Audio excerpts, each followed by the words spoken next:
옛날 어느 마을에 돈 많고 정력이 매우 좋은 최영감이 살고 있었습니다.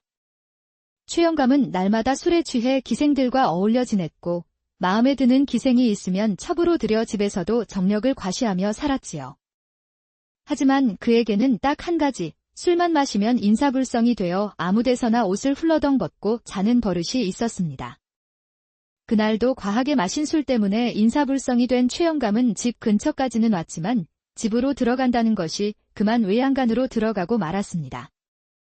그는 옷을 훌러덩 벗고 집더미 위에 드러누워 코를 드르렁 골며 잠이 들고 말았지요. 푹신한 집더미 덕분에 안방인지 외양간인지도 모르고 곤히 자던 중 갑자기 아랫도리가 촉촉하면서 간질간질하고 부드러운 느낌에 기분이 좋아졌습니다. 어느 기생의 솜씨가 이리 좋으냐? 너를 바로 첩으로 삼겠다. 최영감은 감탄하며 눈을 번쩍 떴는데 이게 웬일이랍니까? 며칠 전에 송아지를 낳은 어미소가 최영감의 아랫도리를 부드럽게 핥고 있었던 것이지요.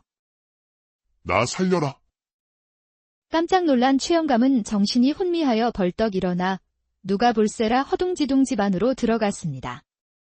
그런 망신을 당하고도 최영감은 술을 줄이기는커녕 여전히 술만 마시면 인사불성에 그것이 불뚝불뚝 서는 것을 도통 감당하지 못했답니다. 그날도 어김없이 대낮부터 마신 술에 또 인사불성이 되었고 반쯤 뜬 눈으로 갈치자걸음을 하며 집에 도착했습니다. 하지만 그는 자기 집이 아닌 옆집 과부 윤씨의 집으로 잘못 들어갔고 마누라가 보이지 않자 그대로 옷을 훌러덩 벗고 코를 골며 잠이 들었습니다. 한편 과부 윤씨는 오늘도 혼자 부엌에서 저녁을 대충 한 숟가락 든 뒤 쓸쓸히 방으로 들어갔습니다. 호롱불을 켜고 보니 이게 웬일이랍니까? 웬 영감이 방 한가운데 대자로 뻗어 자고 있는 것이 아니겠습니까? 깜짝 놀란 과부 윤씨는 영감에게 다가갔지요. 그런데 이게 또 무슨 일이랍니까? 영감은 홀딱 뻗고 자고 있었고 그 아랫도리는 하늘을 향해 벌떡 서 있던 것이었지요. 10년 만에 사내에 불뚝 선 물건을 본 과부 윤씨는 정신을 차릴 새도 없이 넋을 놓고 바라보다가 그만 몸이 후끈 달아오르는 것이었습니다. 정신을 가다듬고 벌러덩 누워 자는 영감을 흔들어 깨웠지요. 여보시오, 일어나시오. 여긴 댁의 집이 아니랍니다. 정신 좀 차려보세요. 하고 흔들어 깨웠지만 영감은 꿈쩍도 하지 않고 그저 코만 드르렁 골며 자고 있을 뿐이었습니다. 그러자 과부 윤씨는 다시 영감의 아랫도리에 눈이 갔고 영감의 물건을 보고 또 보았습니다. 아무리 봐도 웬만한 청년은 저리 가라 할 정도로 빳빳한 것이 가슴이 콩닥콩닥 정신없이 뛰는 것이 아니겠습니까? 서방이 떠나고 정조를 지키며 그동안은 사내를 돌같이 여기며 살아왔건만 영감의 불뚝 솟은 물건은 과부 윤씨의 마음을 정신없이 흔들어 놓았지요. 얼굴이 불그락푸르락 달아오르고 가슴은 쿵쾅거리며 도저히 참을 수가 없었답니다. 아무도 없고 영감은 인사불성이니 살짝 올라탄들 누가 알겠어? 얼른 일을 치르고 시치미만 떼면 그만이지. 그렇게 치마를 올리고 영감 위에 과감히 올라탄 과부 윤씨는 10년 만에 느껴보는 사내의 물건에 그만 정신이 혼미해지는 듯하였지요. 좋아도 너무 좋았던 것이었습니다. 그동안 억눌려 있던 욕망이 한꺼번에 터져나왔지요. 그러다 보니 정신을 차릴 수가 없었던 과부 윤씨는 한참 만에야 정신을 차리게 되었습니다. 과부 윤씨는 이내 혼란에 빠졌습니다. 혼자 한 것도 이렇게 좋은데 만약 함께 합을 맞춘다면 얼마나 더 좋을까? 이 영감을 어떻게든 붙잡을 순 없을까? 그렇게 이 생각 저 생각으로 밤을 지새운 과부 윤씨는 마침내 결심하였지요. 우선 영감이 집에 가지 못하도록 그의 옷을 갈기갈기 찢어놓은 것이었습니다. 입을 수 없을 정도로 찢어버리고는 새벽녘에야 겨우 잠이 들었습니다. 오랜만에 몸이 개운했던 과부 윤씨는 아침 일찍 눈이 번쩍 떠져 부엌으로 나가 밥을 짓기 시작했습니다. 한편 늘어지게 자고 일어난 최영감은 뭔가 이상함을 감지하고 방 안을 둘러보더니 자기 방이 아니란 걸 깨달았지요. 이게 어찌된 일인꼬? 여기가 어디란 말인가? 외양간은 아니니 다행이구먼. 그는 놀라 일어나 벗어 놓은 옷을 찾아보았습니다. 그런데 이건 또 웬일이랍니까? 옷이 죄다 찢겨 있지 않겠습니까? 여봐라. 거기 아무도 없느냐? 그렇게 허둥대는 사이, 잠시 후 한 여인이 다소곳이 밥상을 들고 들어오는 것이 아니겠어요. 일어나셨는지요? 아니, 부인은 누구시오? 내가 왜 여기서 잠을 잤단 말이오? 그리고 이 옷은 왜 이리 찢겨 있단 말이오? 기억이 나지 않으시는지요? 여인은 고개를 살짝 숙이며 차분히 말했습니다. 어젯밤 대감께서 인사불성이 된 채 제 집으로 들어오셨습니다. 제가 혼자 사는 처지라 조용히 돌아가시라 했건만 나는 갈 수 없다 하시며 옷을 벗어 갈기갈기 찢으시고는 제 방에 눕고 그대로 잠이 드셨습니다. 내가 그랬단 말이오. 부인께 큰 무례를 범했군요. 이놈의 술버릇. 큰 실례를 저질렀소이다. 주위를 둘러보던 최영감은 이윽고 낮은 목소리로 물었습니다. 이 집엔 부인 혼자 계시는 겁니까? 네, 그렇습니다. 서방이 세상을 떠난 지 10년이 넘었지요. 그렇소. 아직도 한창 젊으시고 고우신데 혼자 사신다니 참 안 됐구려. 과부 윤 씨는 조심스럽게 미소를 지으며 밥상을 내밀었습니다. 그래서 늘 혼자 밥 먹는 것이 쓸쓸했답니다. 오늘은 대감께서 함께 밥을 드신다면 어젯밤의 무례함은 잊어드리지요. 마침 배가 고팠던 최영감은 과부 윤 씨의 따뜻한 배려가 너무도 고마웠습니다. 그런 부탁이라면 몇 번이고 함께 식사를 해드릴 수 있지요. 그런데 지금 이불을 두르고 있다 보니 밥을 먹기가 조금 불편하군요. 옷이 없어서 말이지요. 옷을 너무 성하게 찢어 놓으셔서 다시 입을 수도 없겠네요. 우선 제 고쟁이라도 입고 계시는 게 어떨까요? 허허, 고맙소. 그리하여 최영감은 얼결에 과부 윤 씨의 고쟁이를 입고 아침밥을 배불리 먹었습니다. 밥은 맛있었고 몸은 개운했지만 문제는 이제 집에 돌아가야 하는데 입을 옷이 없다는 것이었지요. 부인, 염치 없지만 부탁 하나만 드려도 되겠습니까? 말씀해 보시지요. 장에 가셔서 남자 옷 한 벌만 사다 주실 수 있겠습니까? 과부 윤 씨는 잠시 웃으며 말했지요. 그러지요. 그런데 다음 장이 서려면 아직 닷새나 남았어요. 닷새는 기다려야 옷을 살 수 있을 겁니다. 그렇소. 그렇다면 어쩔 수 없지요. 그동안 부인의 집에서 신세 좀 져야겠습니다. 과부 윤 씨는 속으로 볼타구나 하고 외쳤습니다. 잘 걸렸지? 이참에 궁합도 맞춰보고 마음을 꽉 잡아야지. 그리하여 하루 종일 함께 있다 보니 최영감은 이상하게도 이 여인이 남 같지 않고 마음이 편안해졌지요. 더구나 얼굴도 곱고 손끝 하나하나에도 단정한 기운이 느껴지는 과부 윤 씨는 그동안 기생들과만 어울리던 최영감에게는 오히려 새로운 매력으로 다가왔습니다. 게다가 10년 넘게 정조를 지켰다 하니 그 기품과 절개가 더욱 그를 끌어당겼지요. 마음은 점점 뜨거워졌고 머릿속은 어느덧 한 가지 생각으로 가득 찼습니다. 부인, 혹시 집에 술이 좀 있으신가요? 마침 밭이라는 일꾼들 먹이려고 담가 둔 술이 조금 있답니다. 그걸 조금만 맛봐도 될까요? 잠시만 기다리세요. 제가 술상을 차려오지요. 그리하여 두 사람은 주거니 받거니 잔을 기울였습니다. 최영감은 지금껏 느껴보지 못한 포근하고 단정한 분위기에 마음이 녹아들었고 과부 윤 씨는 오랜만에 마주 앉은 사내와의 술자리에 가슴이 콩닥콩닥 뛰기 시작했지요. 특히 어젯밤 우연히 겪었던 그 느낌이 자꾸 머릿속에 떠올라 얼굴이 붉어지고 몸은 저절로 뜨거워졌습니다. 얼마 지나지 않아 과부 윤 씨는 참을 수 없다는 듯 겉옷을 벗고 부채질을 하기 시작했는데 하얀 속살이 슬며시 드러나자 최영감은 아랫도리가 불쑥 솟아나는 것이었답니다.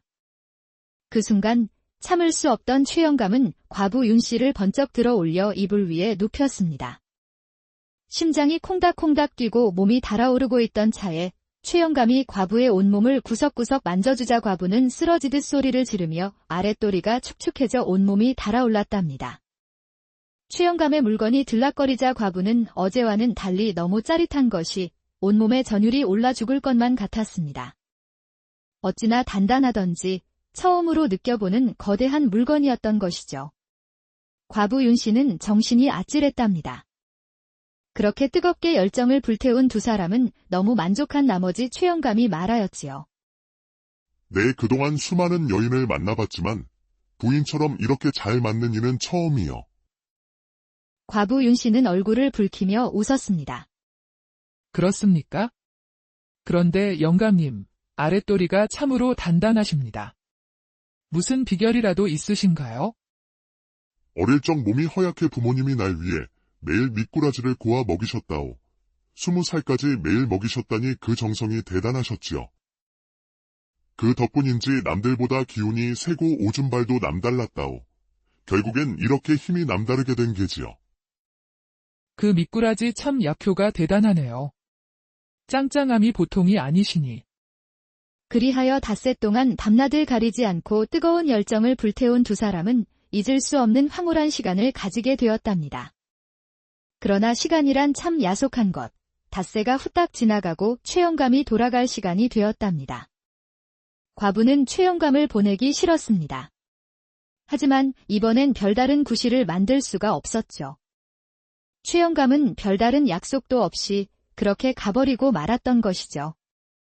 다시 홀로 남게 된 과부는 전보다 더 외로운 밤을 보내야 했습니다.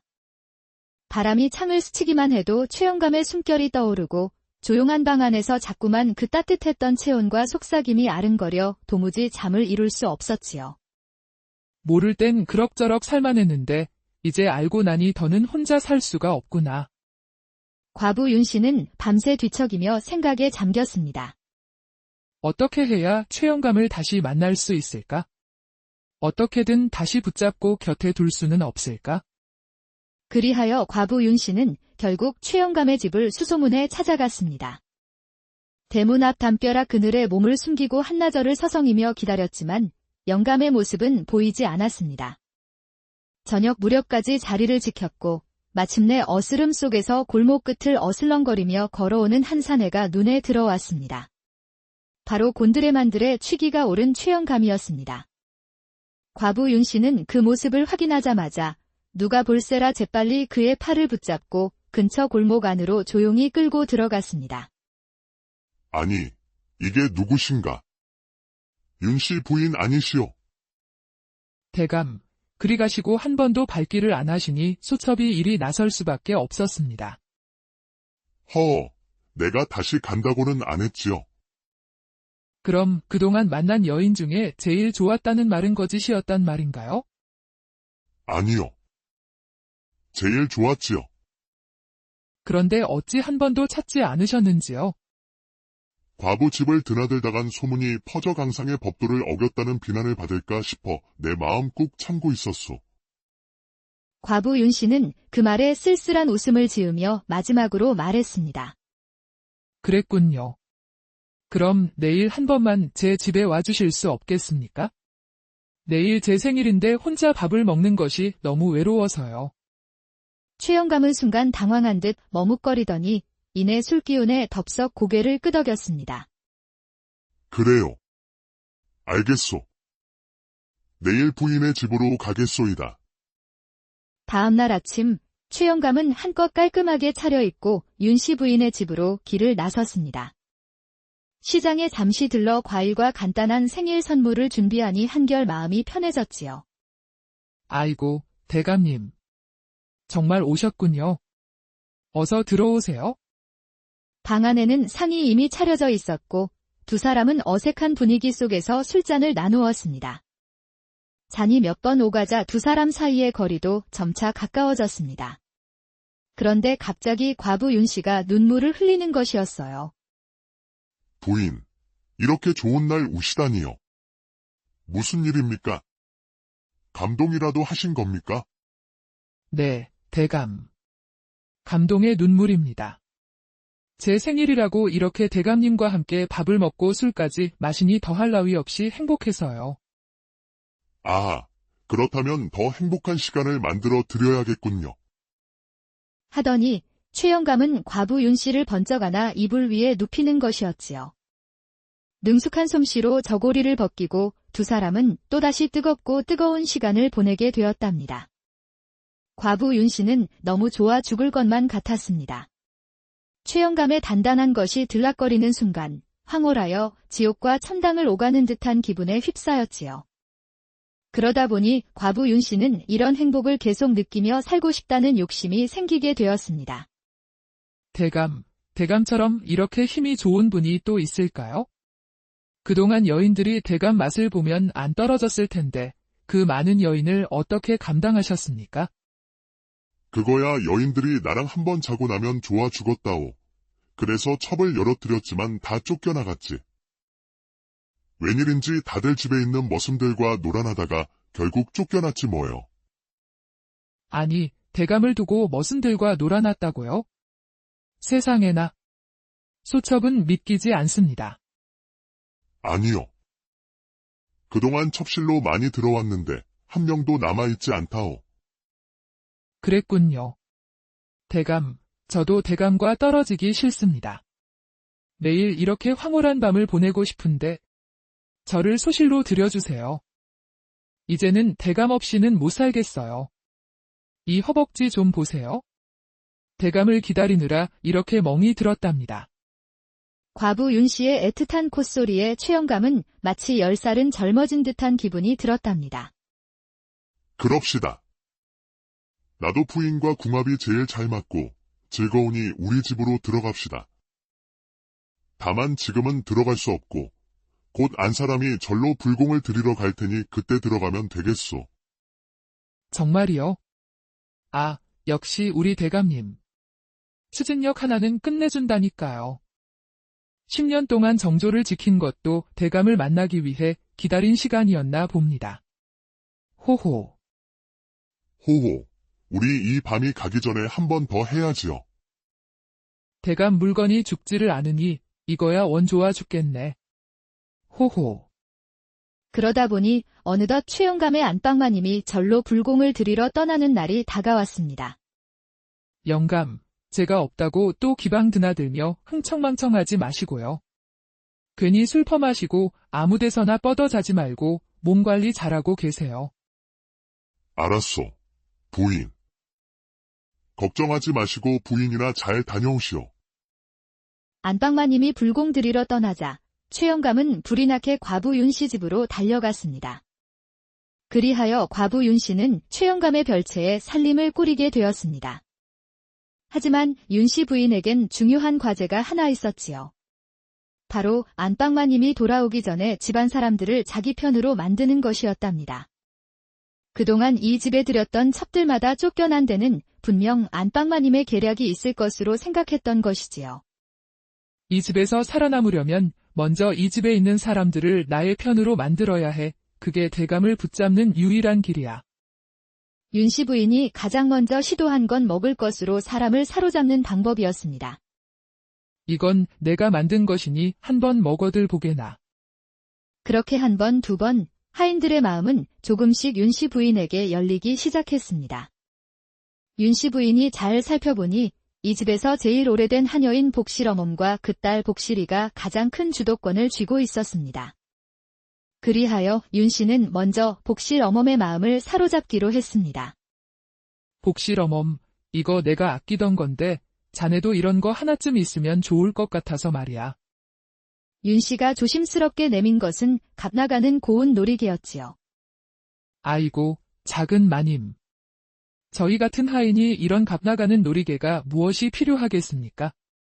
이런 건 작은 마님한테나 어울리는 것이지요. 그냥 넣어두셔요. 아니네. 나도 이 집에 막 들어와서 좀 어색하고 이렇게라도 내 마음을 표현하여 가까워지고 싶어서 그러니 받아주게나. 아이고, 아래 것들까지 이렇게 살뜰히 챙겨주시니 소인들 마음이 든든합니다요. 내가 아직은 이 집 사정을 잘 모르니 혹시 힘든 일 있으면 언제든 내게 먼저 말해주게. 나도 혹시 부탁할 일이 생기면 자네의 도움이 필요할지도 모르니. 그럼요, 작은 마님. 걱정하지 마시고 무슨 일이든 말씀만 하셔요. 저희가 힘닿는 데까지 도와드릴 테니게요. 그리하여 한 달이 훌쩍 지나갔고 안방마님은 불공을 마치고 가벼운 마음으로 집으로 돌아왔습니다. 그런데 대문 앞에 들어서는 순간부터 뭔가 평소와는 다른 분위기가 느껴졌습니다. 곧 모습을 드러낸 윤씨 부인이 다짜고짜 버선발로 뛰어나와 환한 미소로 맞으며 말했습니다. 형님, 노고가 많으셨지요. 형님의 불공 덕분에 이렇게 집안이 무탈하고 평안한가 봅니다. 안방마님은 그야말로 어이가 없었습니다. 순간 당혹감에 말문이 막혔지요. 누구시오? 난 당신 같은 아우님을 둔 적이 없는데 어찌 나를 형님이라 부르시나? 그때 옆에서 얼어붙은 듯 서 있던 최영감이 마침내 입을 열었습니다.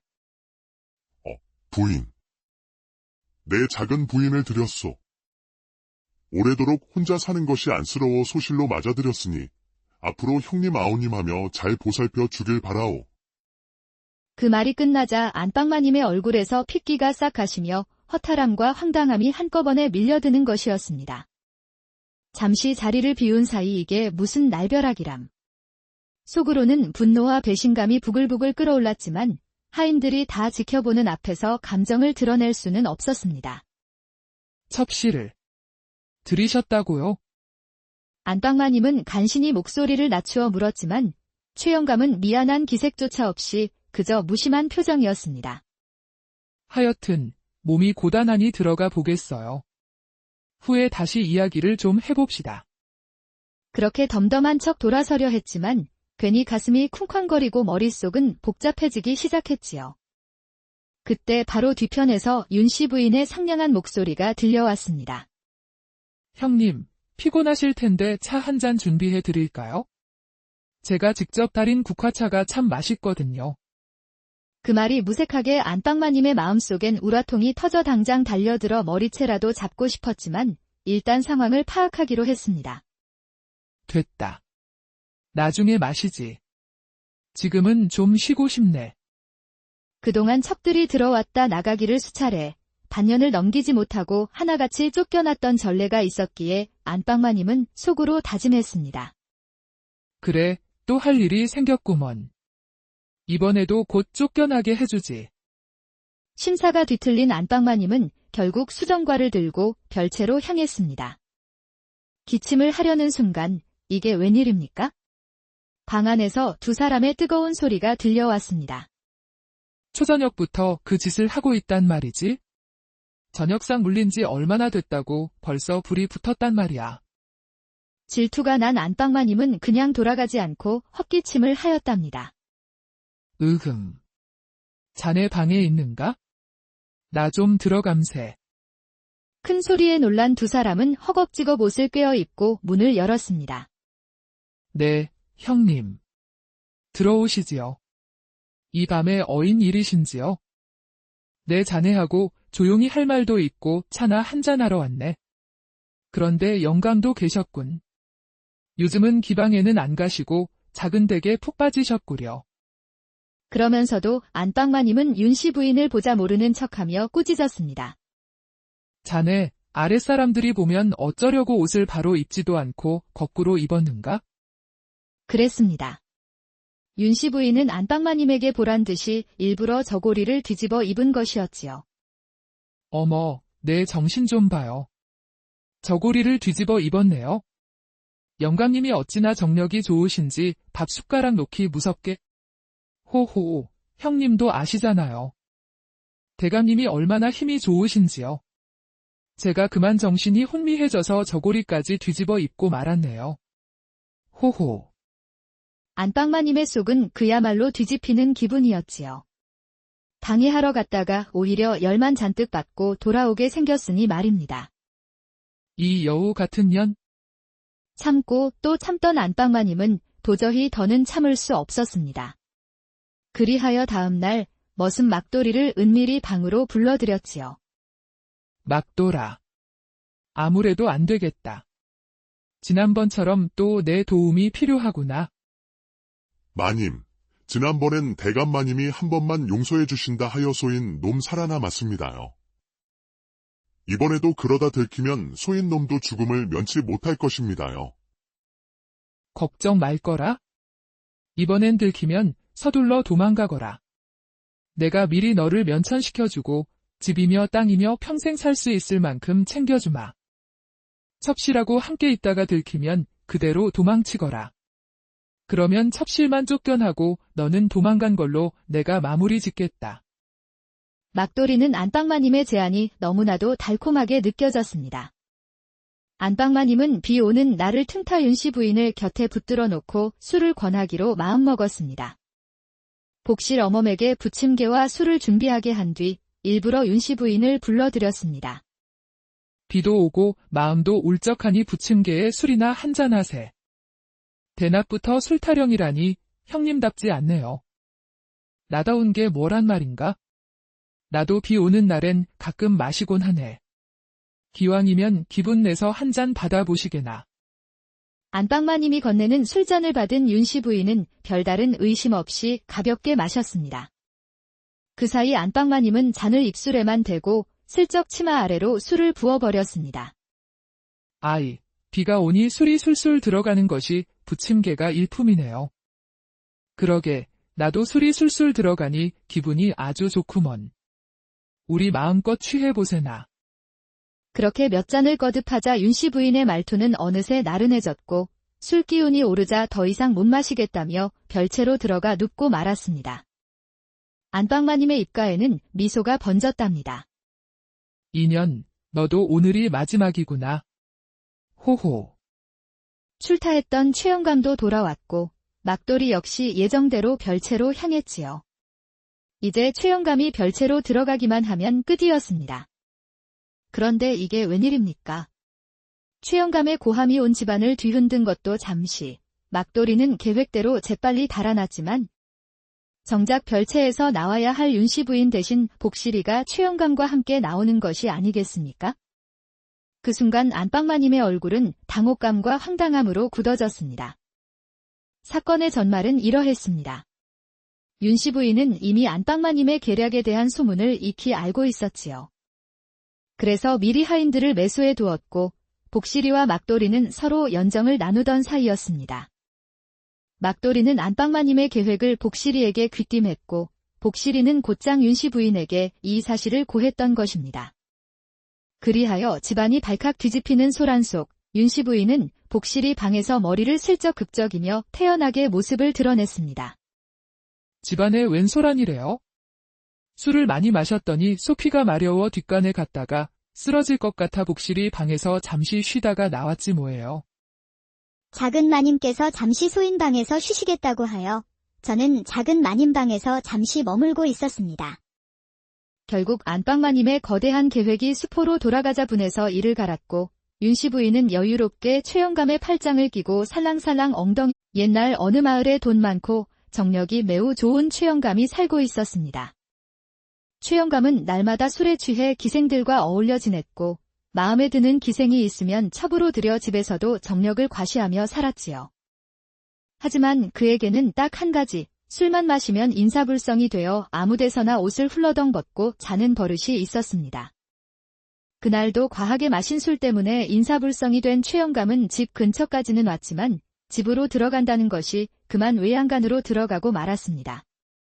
그는 옷을 훌러덩 벗고 집더미 위에 드러누워 코를 드르렁 골며 잠이 들고 말았지요. 푹신한 집더미 덕분에 안방인지 외양간인지도 모르고 곤히 자던 중 갑자기 아랫도리가 촉촉하면서 간질간질하고 부드러운 느낌에 기분이 좋아졌습니다. 어느 기생의 솜씨가 이리 좋으냐? 너를 바로 첩으로 삼겠다. 최영감은 감탄하며 눈을 번쩍 떴는데 이게 웬일이랍니까? 며칠 전에 송아지를 낳은 어미소가 최영감의 아랫도리를 부드럽게 핥고 있었던 것이지요. 나 살려라. 깜짝 놀란 최영감은 정신이 혼미하여 벌떡 일어나 누가 볼세라 허둥지둥 집 안으로 들어갔습니다. 그런 망신을 당하고도 최영감은 술을 줄이기는커녕 여전히 술만 마시면 인사불성에 그것이 불뚝불뚝 서는 것을 도통 감당하지 못했답니다. 그날도 어김없이 대낮부터 마신 술에 또 인사불성이 되었고 반쯤 뜬 눈으로 갈치자걸음을 하며 집에 도착했습니다. 하지만 그는 자기 집이 아닌 옆집 과부 윤씨의 집으로 잘못 들어갔고 마누라가 보이지 않자 그대로 옷을 훌러덩 벗고 코를 골며 잠이 들었습니다. 한편 과부 윤 씨는 오늘도 혼자 부엌에서 저녁을 대충 한 숟가락 든 뒤 쓸쓸히 방으로 들어갔습니다.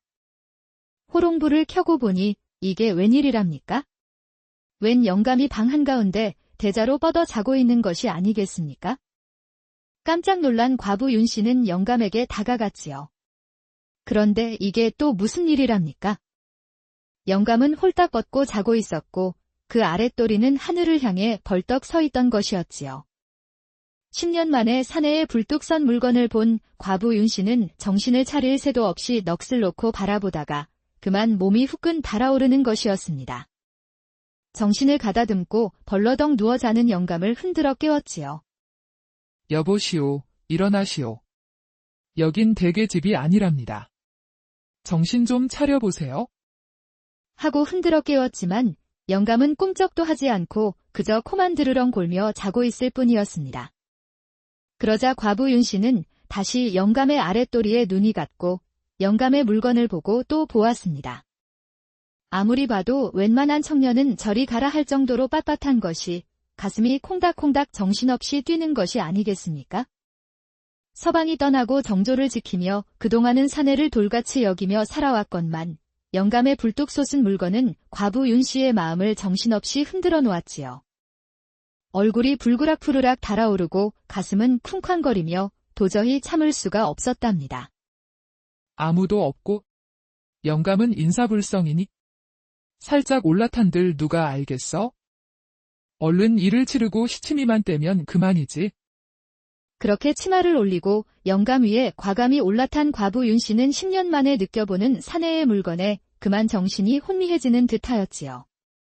좋아도 너무 좋았던 것이었습니다. 그동안 억눌려 있던 욕망이 한꺼번에 터져나왔지요. 그러다 보니 정신을 차릴 수가 없었던 과부 윤 씨는 한참 만에야 정신을 차리게 되었습니다. 과부 윤 씨는 이내 혼란에 빠졌습니다. 혼자 한 것도 이렇게 좋은데 만약 함께 합을 맞춘다면 얼마나 더 좋을까? 이 영감을 어떻게든 붙잡을 순 없을까?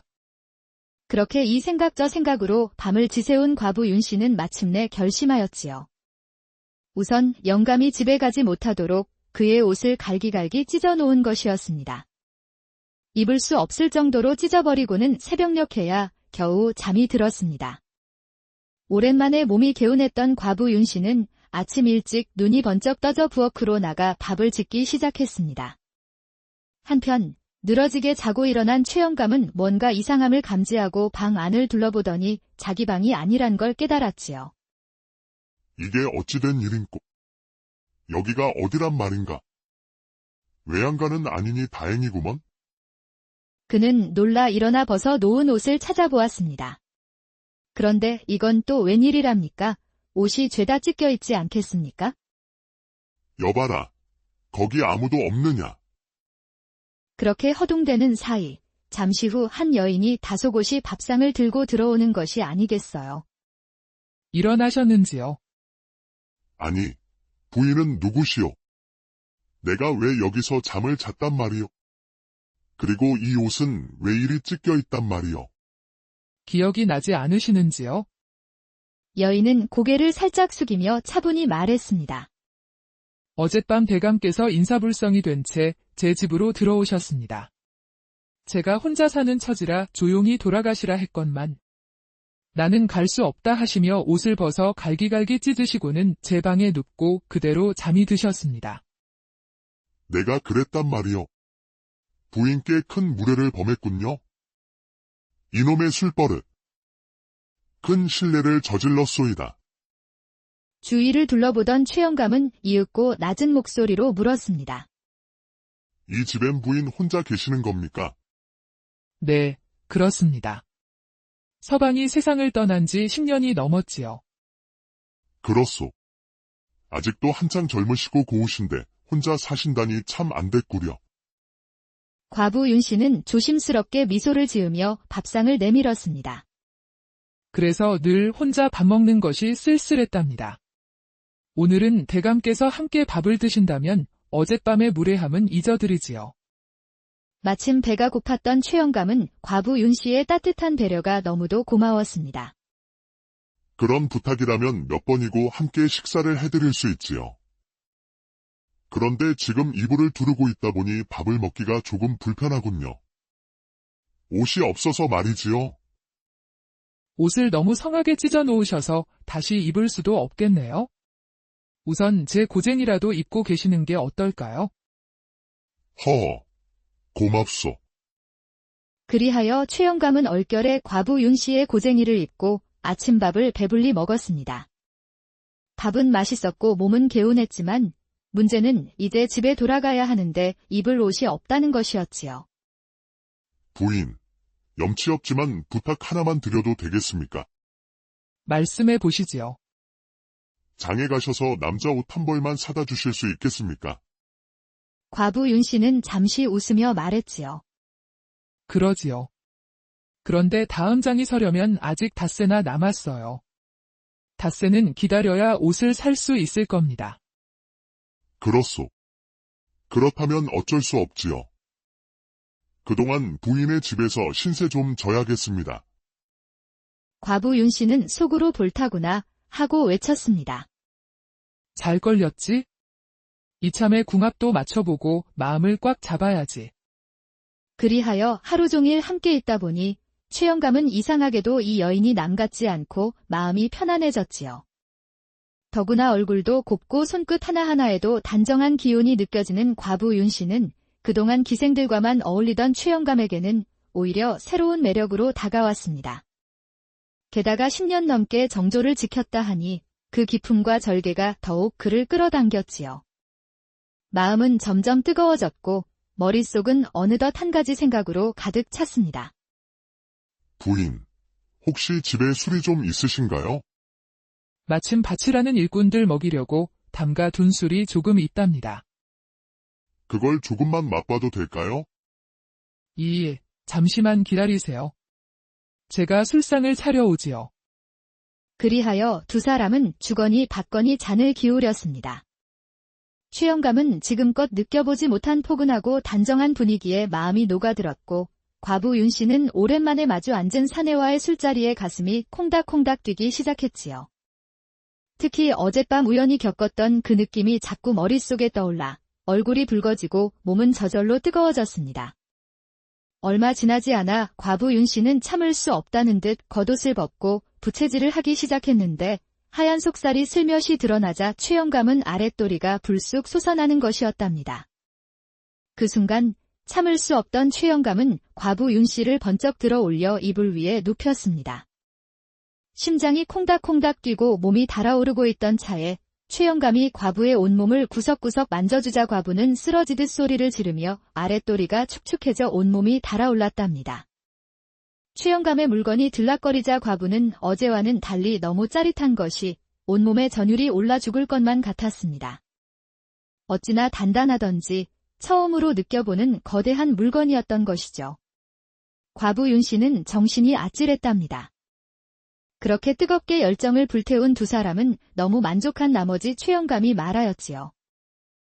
네, 그동안 수많은 여인을 만나봤지만 부인처럼 이렇게 잘 맞는 이는 처음이요. 과부 윤 씨는 얼굴을 붉히며 웃었습니다. 그렇습니까? 그런데 영감님, 아랫도리가 참으로 단단하십니다. 무슨 비결이라도 있으신가요? 어릴 적 몸이 허약해 부모님이 날 위해 매일 미꾸라지를 고아 먹이셨다오. 20살까지 매일 먹이셨다니 그 정성이 대단하셨지요. 그 덕분인지 남들보다 기운이 세고 오줌발도 남달랐다오. 결국엔 이렇게 힘이 남다르게 된 게지요. 그 미꾸라지 참 약효가 대단하네요. 짱짱함이 보통이 아니시니. 그리하여 닷새 동안 밤낮을 가리지 않고 뜨거운 열정을 불태운 두 사람은 잊을 수 없는 황홀한 시간을 가지게 되었답니다. 그러나 시간이란 참 야속한 것, 닷새가 후딱 지나가고 최영감이 돌아갈 시간이 되었답니다. 과부는 최영감을 보내기 싫었습니다. 하지만 이번엔 별다른 구실을 만들 수가 없었죠. 최영감은 별다른 약속도 없이 그렇게 가버리고 말았던 것이죠. 다시 홀로 남게 된 과부는 전보다 더 외로운 밤을 보내야 했습니다. 바람이 창을 스치기만 해도 최영감의 숨결이 떠오르고 조용한 방 안에서 자꾸만 그 따뜻했던 체온과 속삭임이 아른거려 도무지 잠을 이룰 수 없었지요. 모를 땐 그럭저럭 살만했는데 이제 알고 나니 더는 혼자 살 수가 없구나. 과부 윤 씨는 밤새 뒤척이며 생각에 잠겼습니다. 어떻게 해야 최영감을 다시 만날 수 있을까? 어떻게든 다시 붙잡고 곁에 둘 수는 없을까? 그리하여 과부 윤 씨는 결국 최영감의 집을 수소문해 찾아갔습니다. 대문 앞 담벼락 그늘에 몸을 숨기고 한나절을 서성이며 기다렸지만 영감의 모습은 보이지 않았습니다. 저녁 무렵까지 자리를 지켰고 마침내 어스름 속에서 골목 끝을 어슬렁거리며 걸어오는 한 사내가 눈에 들어왔습니다. 바로 곤드레만드레 취기가 오른 최영감이었습니다. 과부 윤 씨는 그 모습을 확인하자마자 누가 볼세라 재빨리 그의 팔을 붙잡고 근처 골목 안으로 조용히 끌고 들어갔습니다. 아니, 이게 누구신가? 윤씨 부인 아니시오? 대감, 그리 가시고 한 번도 발길을 안 하시니 소첩이 이리 나설 수밖에 없었습니다. 내가 다시 간다고는 안 했지요. 그럼 그동안 만난 여인 중에 제일 좋았다는 말은 거짓이었단 말인가요? 아니요. 제일 좋았지요. 그런데 어찌 한 번도 찾지 않으셨는지요? 과부 집을 드나들다간 소문이 퍼져 강상의 법도를 어겼다는 비난을 받을까 싶어 내 마음 꾹 참고 있었소. 과부 윤 씨는 그 말에 쓸쓸한 웃음을 지으며 마지막으로 말했습니다. 그랬군요. 그럼 내일 한 번만 제 집에 와주실 수 없겠습니까? 내일 제 생일인데 혼자 밥을 먹는 것이 너무 외로워서요. 최영감은 순간 당황한 듯 머뭇거리더니 이내 술기운에 덥석 고개를 끄덕였습니다. 그래요. 알겠소. 내일 부인의 집으로 가겠소이다. 다음날 아침 최영감은 한껏 깔끔하게 차려입고 윤씨 부인의 집으로 길을 나섰습니다. 시장에 잠시 들러 과일과 간단한 생일 선물을 준비하니 한결 마음이 편해졌지요. 아이고, 대감님. 정말 오셨군요. 어서 들어오세요. 방 안에는 상이 이미 차려져 있었고 두 사람은 어색한 분위기 속에서 술잔을 나누었습니다. 잔이 몇 번 오가자 두 사람 사이의 거리도 점차 가까워졌습니다. 그런데 갑자기 과부 윤 씨가 눈물을 흘리는 것이었어요. 부인, 이렇게 좋은 날 우시다니요. 무슨 일입니까? 감동이라도 하신 겁니까? 네, 대감. 감동의 눈물입니다. 제 생일이라고 이렇게 대감님과 함께 밥을 먹고 술까지 마시니 더할 나위 없이 행복해서요. 아, 그렇다면 더 행복한 시간을 만들어 드려야겠군요. 하더니 최영감은 과부 윤 씨를 번쩍 안아 이불 위에 눕히는 것이었지요. 능숙한 솜씨로 저고리를 벗기고 두 사람은 또다시 뜨겁고 뜨거운 시간을 보내게 되었답니다. 과부 윤 씨는 너무 좋아 죽을 것만 같았습니다. 최영감의 단단한 것이 들락거리는 순간 황홀하여 지옥과 천당을 오가는 듯한 기분에 휩싸였지요. 그러다 보니 과부 윤 씨는 이런 행복을 계속 느끼며 살고 싶다는 욕심이 생기게 되었습니다. 대감처럼 이렇게 힘이 좋은 분이 또 있을까요? 그동안 여인들이 대감 맛을 보면 안 떨어졌을 텐데 그 많은 여인을 어떻게 감당하셨습니까? 그거야 여인들이 나랑 한번 자고 나면 좋아 죽었다오. 그래서 첩을 열어드렸지만 다 쫓겨나갔지. 웬일인지 다들 집에 있는 머슴들과 놀아나다가 결국 쫓겨났지 뭐요. 아니, 대감을 두고 머슴들과 놀아났다고요? 세상에나. 소첩은 믿기지 않습니다. 아니요. 그동안 첩실로 많이 들어왔는데 한 명도 남아있지 않다오. 그랬군요. 대감, 저도 대감과 떨어지기 싫습니다. 매일 이렇게 황홀한 밤을 보내고 싶은데 저를 소실로 들여주세요.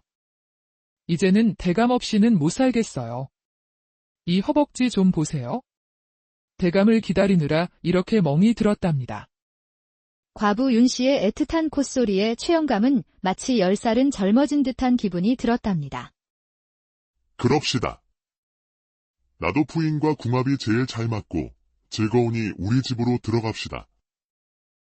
다만 지금은 들어갈 수 없고 곧 안사람이 절로 불공을 드리러 갈 테니 그때 들어가면 되겠소. 정말이요? 아, 역시 우리 대감님. 추진력 하나는 끝내준다니까요. 10년 동안 정조를 지킨 것도 대감을 만나기 위해 기다린 시간이었나 봅니다. 호호. 호호, 우리 이 밤이 가기 전에 한 번 더 해야지요. 대감 물건이 죽지를 않으니 이거야 원 좋아 죽겠네. 호호.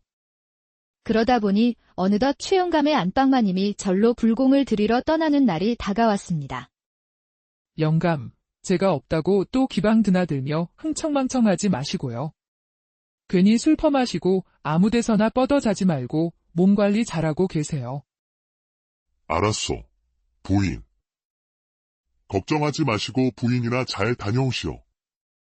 안방마님이 불공 드리러 떠나자 최영감은 불이 나게 과부 윤씨 집으로 달려갔습니다.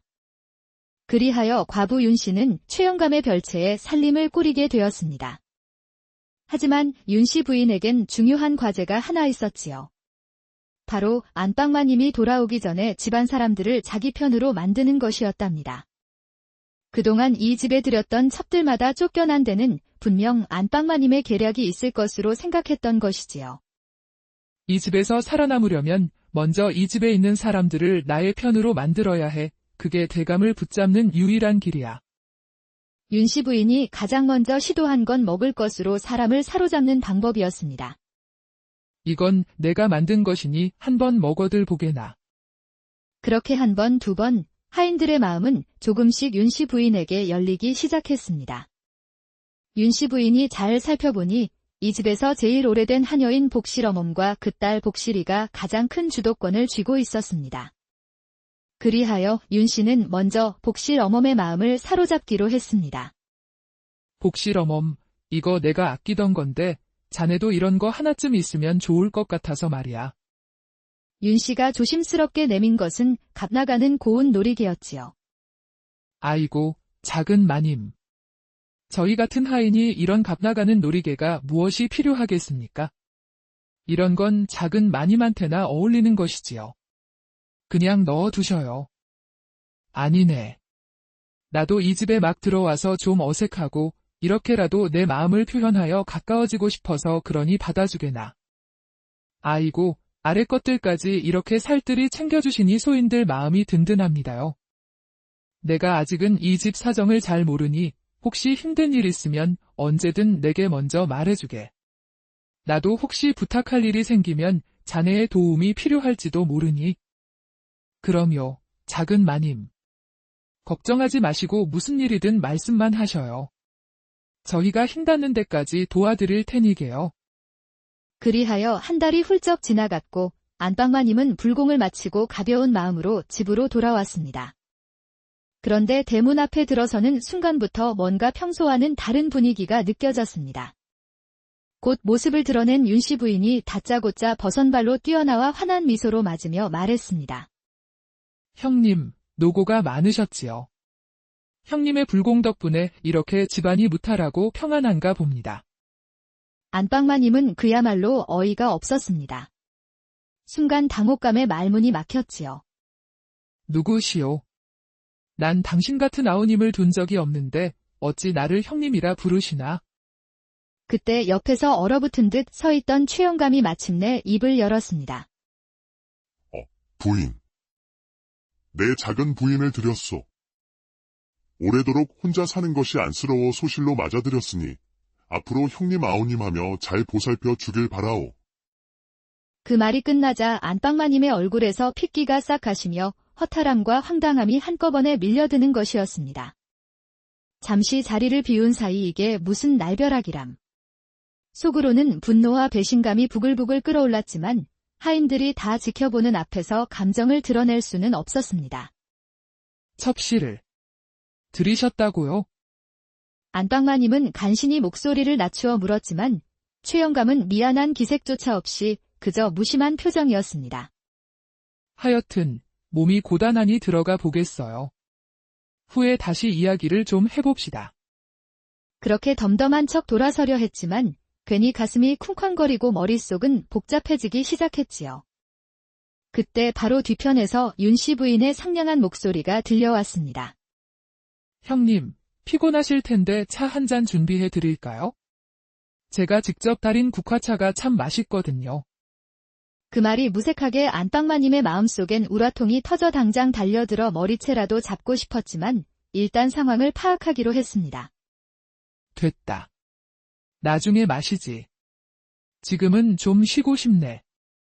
그동안 척들이 들어왔다 나가기를 수차례 반년을 넘기지 못하고 하나같이 쫓겨났던 전례가 있었기에 안방마님은 속으로 다짐했습니다. 그래, 또 할 일이 생겼구먼. 이번에도 곧 쫓겨나게 해주지. 심사가 뒤틀린 안방마님은 결국 수정과를 들고 별채로 향했습니다. 기침을 하려는 순간 이게 웬일입니까? 방 안에서 두 사람의 뜨거운 소리가 들려왔습니다. 초저녁부터 그 짓을 하고 있단 말이지? 저녁상 물린 지 얼마나 됐다고 벌써 불이 붙었단 말이야. 질투가 난 안방마님은 그냥 돌아가지 않고 헛기침을 하였답니다. 으흠. 자네 방에 있는가? 나 좀 들어감세. 큰 소리에 놀란 두 사람은 허겁지겁 옷을 꿰어 입고 문을 열었습니다. 네, 형님. 들어오시지요. 이 밤에 어인 일이신지요? 내 자네하고 조용히 할 말도 있고 차나 한잔하러 왔네. 그런데 영감도 계셨군. 요즘은 기방에는 안 가시고 작은 댁에 푹 빠지셨구려. 그러면서도 안방마님은 윤씨 부인을 보자 모르는 척하며 꾸짖었습니다. 자네, 아랫사람들이 보면 어쩌려고 옷을 바로 입지도 않고 거꾸로 입었는가? 그랬습니다. 윤씨 부인은 안방마님에게 보란 듯이 일부러 저고리를 뒤집어 입은 것이었지요. 어머, 내 정신 좀 봐요. 저고리를 뒤집어 입었네요. 영감님이 어찌나 정력이 좋으신지 밥 숟가락 놓기 무섭게. 호호, 형님도 아시잖아요. 대감님이 얼마나 힘이 좋으신지요.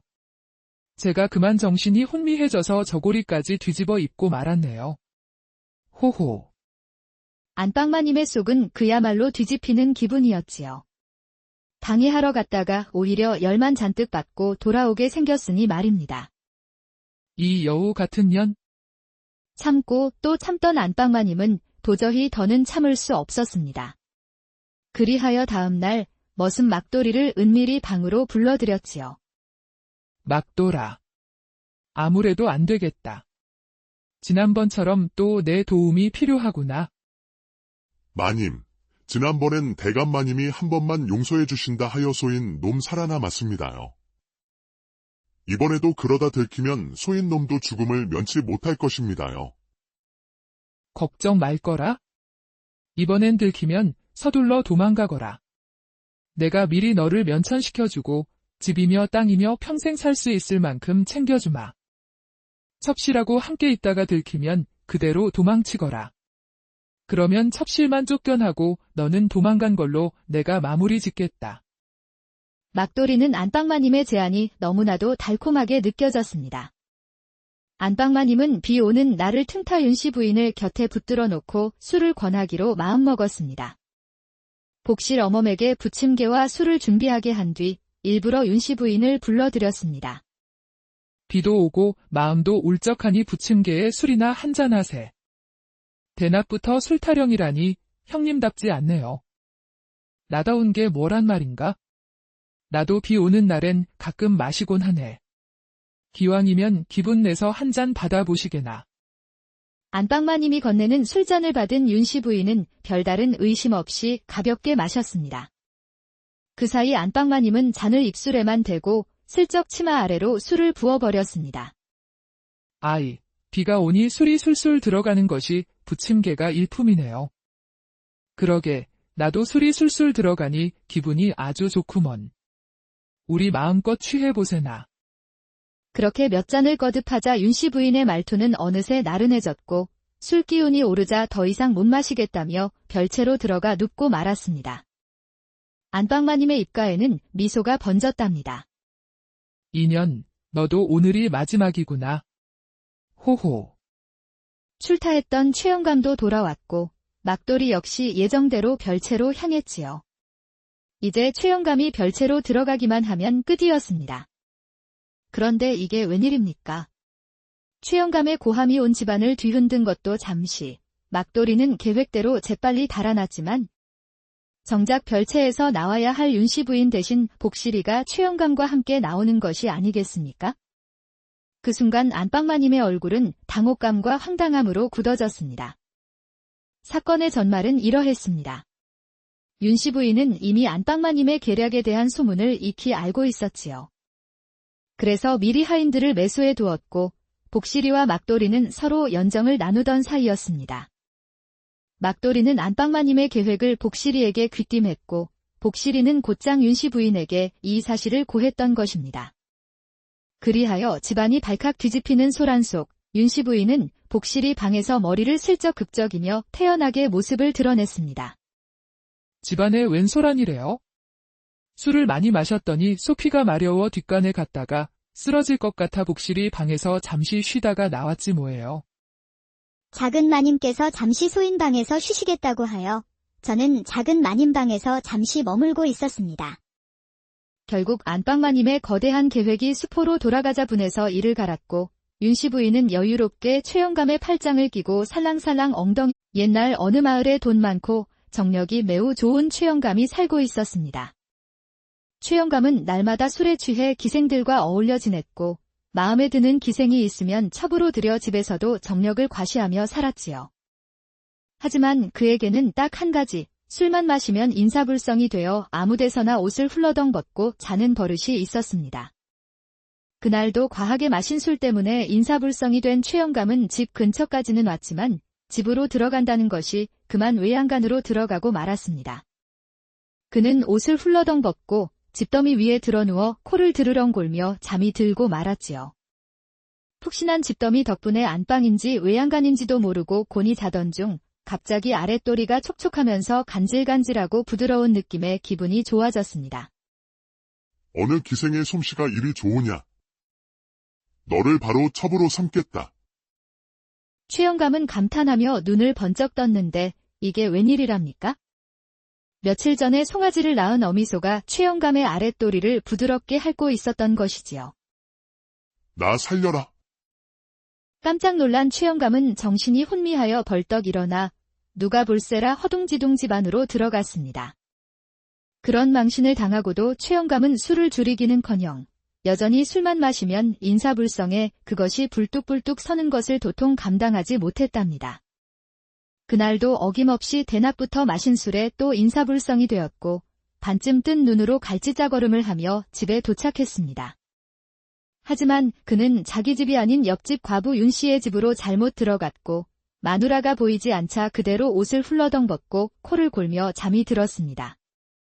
한편 과부 윤씨는 오늘도 혼자 부엌에서 저녁을 대충 한 숟가락 든 뒤 쓸쓸히 방으로 들어갔습니다. 호롱불을 켜고 보니 이게 웬일이랍니까? 웬 영감이 방 한가운데 대자로 뻗어 자고 있는 것이 아니겠습니까? 깜짝 놀란 과부 윤씨는 영감에게 다가갔지요. 그런데 이게 또 무슨 일이랍니까? 영감은 홀딱 뻗고 자고 있었고 그 아랫도리는 하늘을 향해 벌떡 서 있던 것이었지요. 10년 만에 사내에 불뚝 선 물건을 본 과부 윤씨는 정신을 차릴 새도 없이 넋을 놓고 바라보다가 그만 몸이 후끈 달아오르는 것이었습니다. 정신을 가다듬고 벌러덩 누워 자는 영감을 흔들어 깨웠지요. 여보시오, 일어나시오.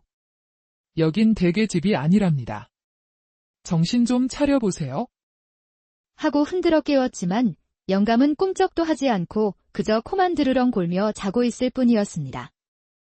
그러자 과부 윤씨는 다시 영감의 아랫도리에 눈이 갔고 영감의 물건을 보고 또 보았습니다. 아무리 봐도 웬만한 청년은 저리 가라 할 정도로 빳빳한 것이 가슴이 콩닥콩닥 정신없이 뛰는 것이 아니겠습니까?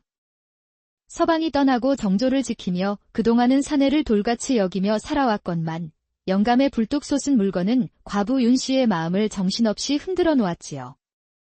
얼굴이 불그락푸르락 달아오르고 가슴은 쿵쾅거리며 도저히 참을 수가 없었답니다. 아무도 없고 영감은 인사불성이니? 살짝 올라탄들 누가 알겠어? 얼른 일을 치르고 시치미만 떼면 그만이지. 그렇게 치마를 올리고 영감 위에 과감히 올라탄 과부 윤씨는 10년 만에 느껴본